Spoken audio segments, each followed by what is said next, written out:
l'appel au boycott est légal en France? Des produits Alors, israéliens.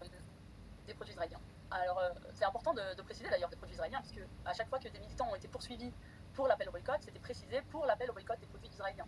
C'est-à-dire qu'il y a eu d'autres épisodes plus ou moins récents dans l'histoire où l'appel au boycott des produits d'un pays n'a jamais constitué, ni pour les institutions ni pour les gens, une discrimination. C'est-à-dire que ça, c'est un discours qui a été créé exclusivement pour protéger l'État d'Israël. Donc il y a des militants, pour répondre à la question initiale, il y a des militants qui ont été condamnés. Donc il y a deux circulaires qui existent en France, la circulaire Alliot-Marie de 2010 et la circulaire Mercier de 2012. Ces deux circulaires, elles invitent les tribunaux, les procureurs à poursuivre les militants pour appel au boycott d'Israël en se fondant sur une loi de liberté de la presse de 1881 et en considérant qu'il y a une discrimination. Donc il y a des militants qui ont été condamnés par la France en 2012 et l'affaire elle a duré jusqu'à aujourd'hui avec plusieurs rebondissements. Donc ces militants ils ont été condamnés en première instance, puis ils ont été condamnés par la France en appel, puis ils ont été condamnés de nouveau, enfin la condamnation a été confirmée en cassation.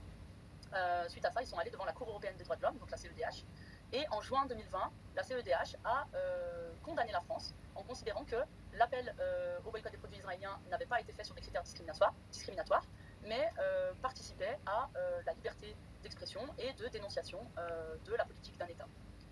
Donc c'est très important parce que du coup, cet arrêt de la CEDH, il a aussi arrêté les poursuites de militants pour l'appel au boycott, c'est-à-dire que depuis, il n'y a pas eu de nouvelles poursuites de militants concernant l'appel au boycott.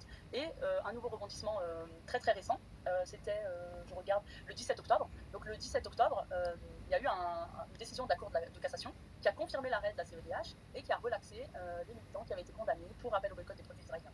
Donc,